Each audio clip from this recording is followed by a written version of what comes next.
कोई साहब एक दिन मस्जिद में बैठकर अल्लाह ताला से मुखातब हुए और अर्ज किया, या परवरदिगार, मैंने तुम्हारी किताब में पढ़ा है तुम कुछ लोगों को अपना दोस्त बना लेते हो। मैं जानना चाहता हूं वो लोग कौन होते हैं और कैसे होते हैं। दूसरा, मैं तुम्हारा दोस्त बनने के काबिल नहीं हूं, मैं ये हकीकत जानता हूं, लेकिन क्या मैं जिंदगी में तुम्हारे किसी दोस्त को देख भी नहीं सकता? क्या मैं इस काबिल भी नहीं हूं? वो ये कहते कहते उठे, जूता पहना, मस्जिद से बाहर आए और घर की तरफ रवाना हो गए। उन्होंने रास्ते में देखा चंद बच्चे फुटबॉल खेल रहे हैं। वो गली के गरीब बच्चे थे और वो कहीं से कोई फटा पुराना फुटबॉल ले आए थे और वो उसे गली की एक साइड से ठुड्डे मारना शुरू करते थे और दूसरी साइड तक ठुड्डे मारते चले जाते थे। वो साहब बच्चों के करीब खड़े होकर उनका खेल देखने लगे। खेल देखते देखते उनकी नजर एक बच्चे के पांव पर पड़ी। बच्चे के जूते फटे हुए थे। उस बेचारे बच्चे के पांव का पंजा भी बाहर था और एड़ी भी नंगी थी, लेकिन वो बच्चा इन फटे जूतों के बावजूद खेल रहा था। उस साहब को उस पर तरस आ गया। वो सीधे मार्केट गए, जूतों की दुकान पर पहुंचे और अंदाजे से बच्चे के लिए जूते खरीद लिए। वो वापस बच्चे के पास आए, उसे रोका और प्यार से उसके सर पर हाथ फेर कर कहा, बेटा तुम अपने फटे वो जूते उतार कर ये नए जूते पहन लो। बच्चे ने खुशी से नारा लगाया। उसने पुराने जूते उतारे और नए पहन लिए। जूते उसको पूरे आ गए थे। वो साहब मुस्कुराकर जाने लगे तो बच्चे ने उन्हें रोककर कहा, क्या आप मेरा एक काम करेंगे? साहब ने जवाब दिया, हां क्यों नहीं, करूंगा। बच्चा बोला, आप मेरी तरफ से अल्लाह मियां को थैंक यू कह दीजिए। साहब ने हैरान होकर पूछा, क्या मतलब? मैं समझा नहीं। बच्चा बोला, मैंने रात सोने से पहले अल्लाह मियां से कहा था, ए अल्लाह मियां, दुनिया में तेरे इतने दोस्त हैं, क्या तुम अपने किसी एक दोस्त को मेरे लिए जूते देकर नहीं भिजवा सकते?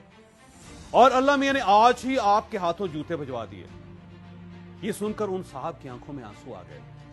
उन्होंने बच्चे का गंदा सा हाथ पकड़ा और उसे पागलों की तरह चूमने लगे। वो बार बार कह रहे थे, या बारी ताला, तुमने मुझे अपना दोस्त बना लिया, मैं तेरा दोस्त बन गया। वाह बारी ताला, दुनिया में इससे बड़ी क्या नेमत हो सकती है। आप याद रखें, आपके दिल में अगर गुजरते गुजरते किसी नामालूम शख्स, किसी अजनबी इंसान की मदद का ख्याल आ जाए, आपका दिल अगर अचानक चाहे कि आप अपनी गाड़ी रोक कर किसी को सड़क पार करवा दें, किसी मरीज को दवाएं खरीद कर दे दें, किसी भूखे को खाना खिला दें, या किसी बच्चे को कपड़ों या जूतों की दुकान पर ले जाकर उससे जूते या कपड़े ले दें, तो आप प्लीज प्लीज उस ख्याल को इग्नोर ना करें।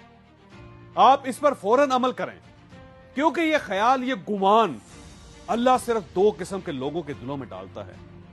उनके दिल में जिन्हें ये अपना दोस्त समझता है, या फिर उनके दिल में जिन्हें अल्लाह ने अपना दोस्त बनाना होता है।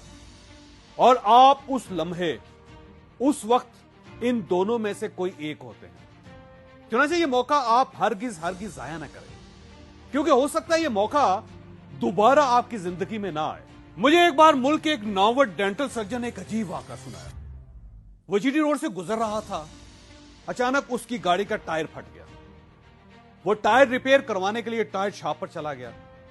टायर शॉप के साथ एक बूढ़े डेंटिस्ट की छोटी सी दुकान थी। डॉक्टर उस डेंटिस्ट के पास बैठ गया और उसे अपना तारफ करवा दिया। डेंटिस्ट खुश हो गया और उसने उससे कहा कि मेरे मरीज गरीब लोग होते हैं, ये 500-600 रुपए भी बड़ी मुश्किल से अफोर्ड करते हैं। मैं बराह रास्त इनके दांत खींच देता हूं, जिससे इनको बहुत तकलीफ होती है। मैंने सुन करने की दवा खरीद ली है, लेकिन मुझे जबड़ों की नसों को सुन करना नहीं आता। क्या आप मुझे ये सिखा सकते हैं? डॉक्टर साहब ने सिरिंज मंगवाई, दवा भरी, उसे दवा की मिकदार के बारे में बताया और उसे मुंह के अंदर इंजेक्शन लगाने का तरीका सिखा दिया। वो उसे टायर रिपेयर होने तक ये प्रैक्टिस भी कराते रहे। वो डेंटिस्ट खुश हो गया। डॉक्टर साहब रुखसत होने लगे तो बूढ़े डेंटिस्ट ने उसका हाथ पकड़कर कहा, आपको पता है आप अल्लाह के दोस्त हैं। डॉक्टर साहब हैरत से उसकी तरफ देखने लगे।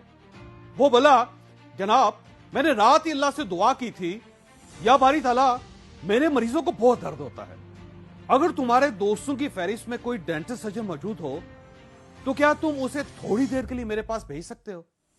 और अल्लाह ने आपको अगले ही दिन मेरे पास भिजवा दिया। आप अल्लाह के दोस्त हैं। आप कभी इस दोस्ती का भरम ना टूटने दीजिए।